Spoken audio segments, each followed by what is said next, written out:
মেসির হ্যাট্রিক অ্যাসিস্টে মায়ামির দাপুটে জয়। দেখুন, major league সকার MLS এর আগের 2 ম্যাচে মাত্র 1 পয়েন্ট পেয়েছিল ইন্টার মায়ামি।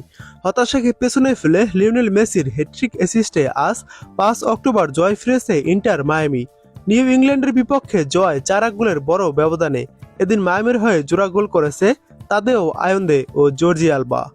তবে বড় ব্যবধানে জিতলেও হতাশা নিয়ে মাঠ ছেড়েছে ইন্টার মায়ামি। একই দিন অন্য ম্যাচে নিউ ইয়র্ক সিটিকে 1-0 গোলে হারিয়েছে ফিলাডেলফিয়া। এর মাধ্যমে মায়ামিকে পেছনে ফেলে সাপোর্টার্স শিল্ড জিতে নিয়েছে তারা। মেজর লিগ সকারে সর্বোচ্চ পয়েন্ট পাওয়া দলকে সাপোর্টার্স শিল্ড দেওয়া হয়। গত বছর এই পুরস্কার জিতেছিল ইন্টার মায়ামি। আগের ম্যাচে শিকাগো ফায়ার্সের বিপক্ষে হারের পরে মায়ামির শিরোপা হাতছাড়া হওয়া প্রায় নিশ্চিত হয়ে যায়। শিল্ড জেতার জন্য নিজেদের শেষ 2 ম্যাচের একটি জিতলেই চলত ফিলাডেলফিয়ার। তবে অপেক্ষা না করে আজই সেই জয় নিশ্চিত করেছে দলটি। এই জয়ের পর শীর্ষে থাকা ফিলাডেলফিয়ার পয়েন্ট 33 ম্যাচে 66, 3 নম্বরে থাকা মায়ামির পয়েন্ট 32 ম্যাচে 59। এখন শেষ 2 ম্যাচ জিতলেও ফিলাডেলফিয়াকে ছুঁতে পারবে না মায়ামি।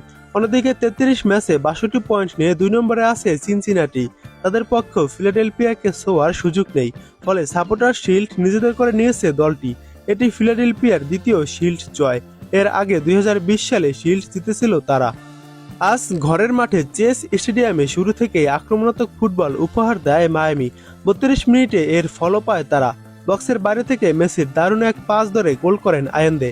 প্রথমার্ধে যোগ করার সময় দেখা যায় মেসি আলবা জুটি। বক্সের ভেতর মেসির পাস থেকে গোল করে আলবা। বিরতির পর 59তম মিনিটে নিউ ইংল্যান্ডের হয়ে ব্যবধান 2-1 করেন ডোর টুরে গেম। তবে 1 মিনিট পর আবারও দেখা যায় মেসি ঝলক। এবার প্রায় মাঝমাঠ থেকে দারুণভাবে বল বাড়ান মেসি। সেটি ধরে ডিফেন্ডারদের ফাঁদ এড়িয়ে নিজের দ্বিতীয় গোল করেন আয়ন্দে। ম্যাচের 63তম মিনিটে নিজের দ্বিতীয় ও দলের চতুর্থ গোল করেন আলবা। এদিন ম্যাচ সমাপ্ত হওয়ার পর মৌসুম শেষে ফুটবল থেকে অবসর নিতে যাওয়া সার্জিও বুস্কেটসকে আনুষ্ঠানিকভাবে বিদায়ী সম্বর্ধনা দেওয়া হয়েছে।